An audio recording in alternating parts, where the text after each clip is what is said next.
Now, next up, we have AppNexus co-founder and CTO Mike Nolet. We have German Hundahl, the co-founder of Media IQ, and Kim van der Zande, the Chief Strategy Officer of FlexOne, which is the technical arm of Greenhouse Group.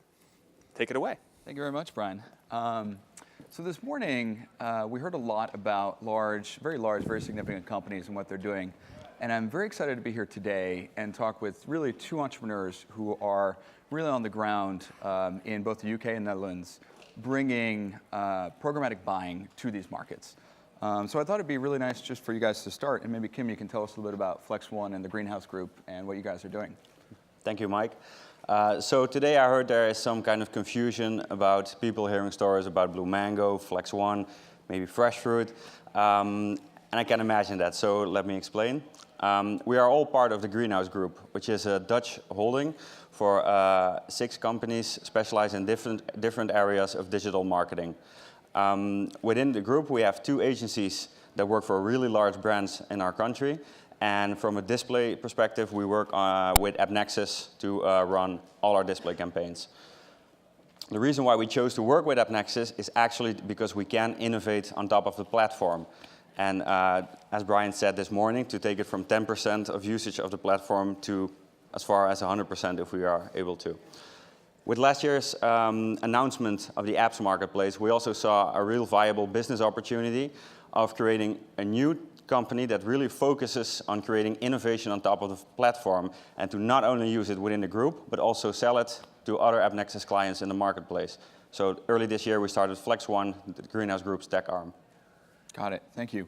And German, do you want to tell us a little bit about Media IQ and what you guys are doing in the UK? Cool, thanks, Mike. So I want to give you guys a bit of background as to why we started a company. Why do we actually exist? So we saw that there was a lot of innovation when it comes to technology within the real-time ad space. And for us, this represented a great opportunity to deliver better ROI and better insights to clients through more innovative trading. However, the innovation we saw in trading didn't quite match the innovation we saw in technology. So 2 years ago, we started Media IQ with a clear mission: to be the global leaders in innovation when it comes to performance trading. More so, we have a deep ambition to really empower our clients so digital trading is much more accessible and customized. It's really important for us, our clients, understand how we trade and why we trade, and they're actually with us, informing us on how to spend their budgets. So right now, we're 2 years old.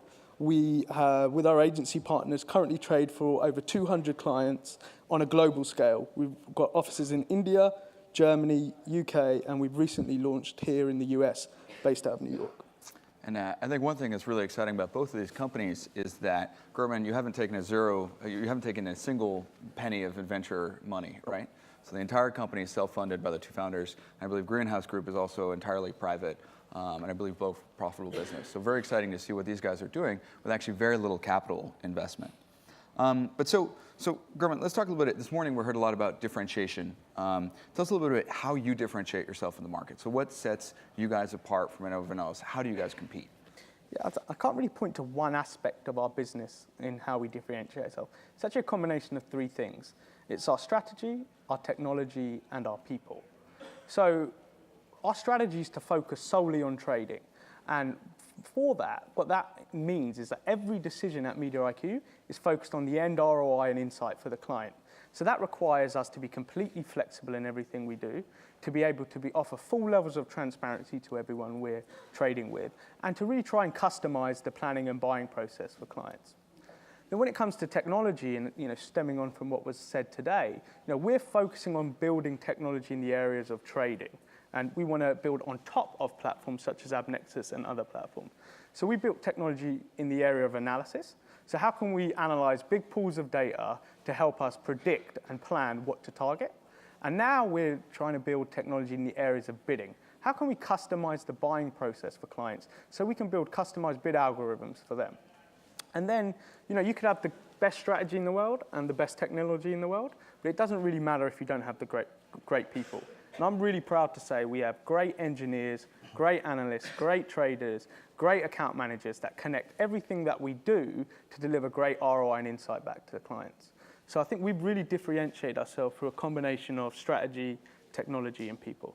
Got it, got it. And Kim, what about you? How do you guys differentiate yourself? I know Holland is a very progressive market, has an extremely strong adoption, and there's a lot of competition there, actually. So what do you guys do? Well, I have a good slide that describes everything in a second. So before I started working in digital advertising, I used to be a DJ. And I know it may sound strange, but there are actually a lot of similarities between the world of DJing and programmatic buying. Besides the fact they are both awesome jobs. Back in the day, DJs just needed to work 2 turntables, which was already really complicated, but over time, the art has transformed a lot through technology. Nowadays, to get the crowd dancing, you need to press the right buttons. So if you think of AppNexus as this professional DJ gear, and the Greenhouse Group's agencies as a DJ, and Flex One creating the amazing sound effects to get people dancing, perhaps even like the B-boy we saw earlier this morning, then those 3 combined, party guaranteed. So if you take it back to digital advertising, the sound effects we are creating at Flex One are 3 AppNexus power tools. We have Flex Pixel to manage AppNexus segments and conversions. You can run high-quality dynamic creatives with Flex Ads, and you can translate raw data into understandable information through Flex Vis. It's probably best to explain those in a use case. Got it. So neither of you has said a 3-letter acronym yet, so I'm concerned. Tell us, what do you think about DSP, Trade Desk? Do you guys have a label that you put on the business? I mean, Gurman? You know, I think with no VC funding, we don't necessarily need to find that marketing angle. But for us, it's just important we concentrate on what we need to do. Mm-hmm. So we need to concentrate on trading to deliver better ROI and insight for clients. So we don't really care if that makes us a DSP, an ad network, an SSP, or anything like that. We're not really going to change what we do. Got it. I would probably say the best way I'd describe ourselves is performance trading specialists. Okay. And what about you, Kim? Well, earlier this year, Mike had a presentation at the Automated Trading Summit in Amsterdam, and he told us that the only reason why we have these categories in the Luma slide deck is for VC funding. And since we don't need any funding, we don't need the labels as well. So the description would be the guys who know AppNexus inside out and create cool technology on top of it. Got it. So no labels, which is great. So one thing I thought would be really valuable for everybody here is to actually make this really tangible and really real. So I asked both Kim and Gurman to actually prepare a case study, a named case study. I'll talk about an actual account that they've run. And I think, Kim, you're up first, and you gave us this slide here about Volkswagen. So tell us a little bit about what you did with Volkswagen and how you delivered these results. Yes, so I already told you that at the Greenhouse Group we work for really large brands, and for Blue Mango, one of the group's agencies, we work for Volkswagen. And in digital advertising, especially in display, it's really hard to service the automotive industry, simply because people don't buy cars online. Nonetheless, we like measurable results at our agency. So what we did is used AppNexus in combination with the 3 apps from Flex One to get people to go to the Volkswagen dealer for an in-store test drive. With Flex Ads, we were able to get 60% more people getting a test drive at the Volkswagen dealer. And I know 60% may not sound as much because people are used to present use cases with over like 300,000% performance increase. But we actually got people here to go to a store, not just to purchase something online. So for Volkswagen, this was a huge improvement. With Flex Pixel, we were able to cut costs by 30%. It's a tool that really increases efficiency. So a 30% cost decrease on the operational side meant more spending in media. Finally, we use Flex Vis to provide our ad ops teams with information and visualizations that go way beyond reporting. And so we could optimize a Volkswagen campaign and deliver the awesome results. So the bottom line is, by innovating on top of the AppNexus platform, we were able to help Volkswagen sell more cars online, offline. That's really exciting. So we're going to have some questions for you shortly, but Gurman, I think you presented something around Hilton. You want to tell us about this? Yeah, I think before I get into Hilton, I just want to start. So in any sector, behind trading, there's analysis. And behind analysis, there's technology. So I want to give a little bit of description of some of the technology that we've built, integrating with AppNexus and some other partners. So for us, it's really important that we collect as much information as we can for every impression we see and every user we see. So we get log-level data from all the different technology companies we work with when trading an impression. So AppNexus sits at the heart of that, but we're also connected to various third-party data providers and third-party verification companies like Comscore and analytics companies. And what we ask of all of them is to send us a daily log file report feed into our own proprietary analysis platform, AIQ. Then AIQ automatically collects this data every day, and what we need to do then is basically join all these different data sets together, because if we can't join it together, we can't really analyze it. So we have some clever ways in which we script all the data we have to make sure it's easily readable.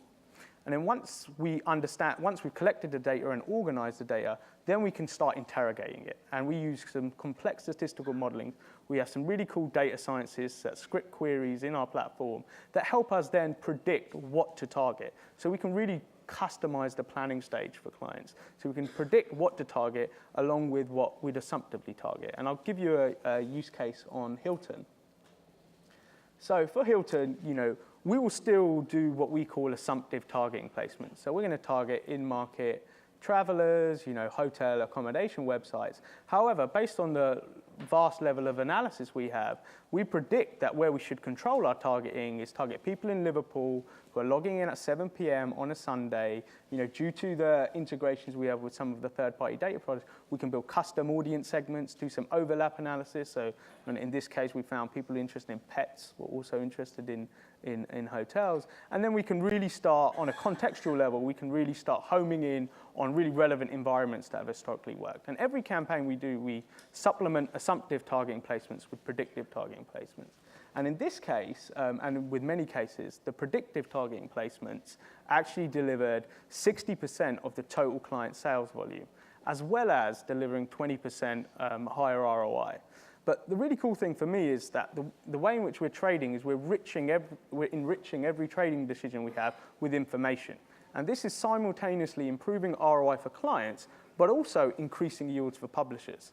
So, and that's a great position to be in. So we think that's really powerful for the ecosystem. Got it. So, both of you guys talked a little bit about lift percentages here, but can you talk a little bit about the scale of these campaigns? And I think particularly what's interesting is to talk about the scale and relative to the traditional directly bought versus programmatic. So for these clients, kind of what are the trends you're seeing? Kind of how much money we're talking about? What percentage is starting to go towards programmatic?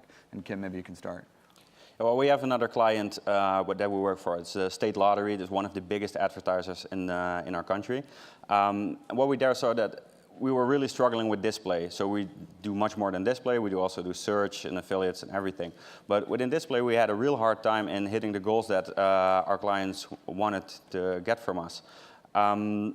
So by working a lot with AppNexus optimization team, we were able to get our campaigns optimized really well and getting a performance level that really exceeded the level of performance from premium non-automated campaigns. So within display, we have seen a large shift from non-automated to the premium space. Right. Do you have real metrics you can share?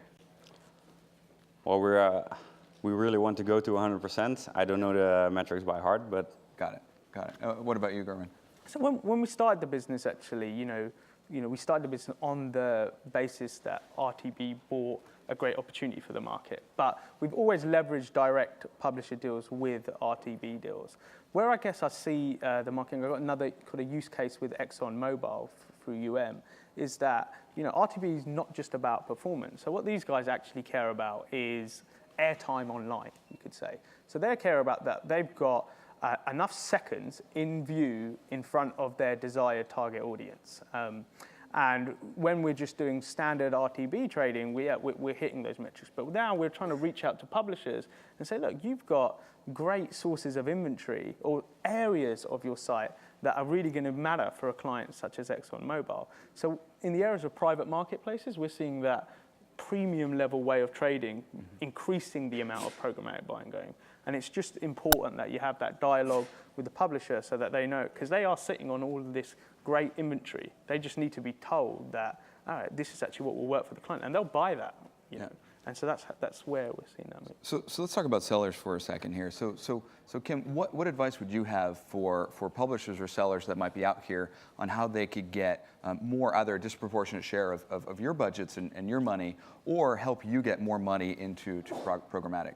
Well, I think the most important thing that they should do is to stop differentiating between premium and unsold inventory or something like that. It's just, if everything should be automated, and we have some publishers actually in the Netherlands that are adopting the fully automated way of selling their media, I think that will work much better for us as an agency.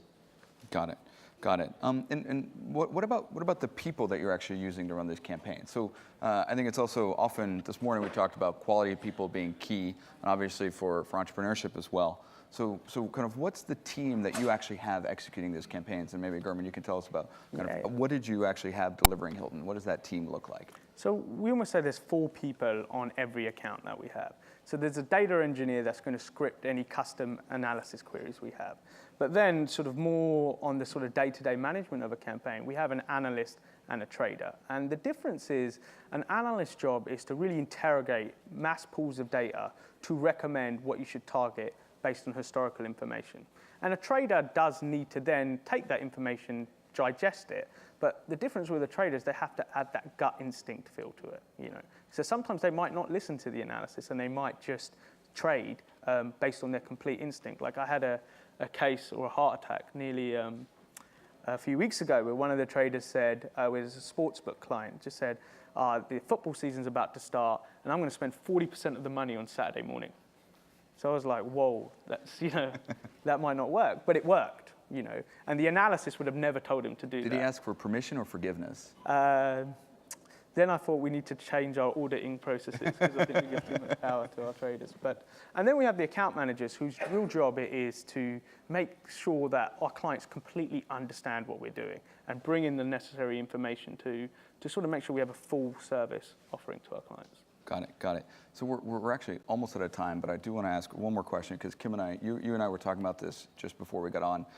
Any words of advice from lessons learned in the Netherlands, specifically around privacy, that people here might want to pay attention to in the US? Can you talk about what happened there and what you think we should watch out for? Sure. Yeah, I don't know if all of you are aware of what's going on in our country, but we have this really harmful privacy law which requires us to ask for explicit consent before we can collect data or to use cookies.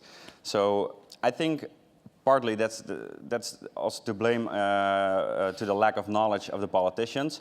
But then again, as an industry, we had to be more active in informing both politicians and consumers. So I think since here in the US, you're also talking about these laws, but they haven't taken into effect yet. So I think the industry should really take a stand and inform both politicians and the consumers. Yeah, and I really think this is something to watch out for because we really see in Holland it's very negative on businesses. It's an incredible cost and a barrier to innovation. It's something to watch out for here in the United States. So I see Brian hovering, so I think we're out of time. I know German had a little bit more to talk about real-time advertising, but he'll be at the party tonight and around, so maybe you can grab him afterwards. And so thank you guys very much for preparing this. Thank you, Mike. Thank you. All right. Well done. Thank you.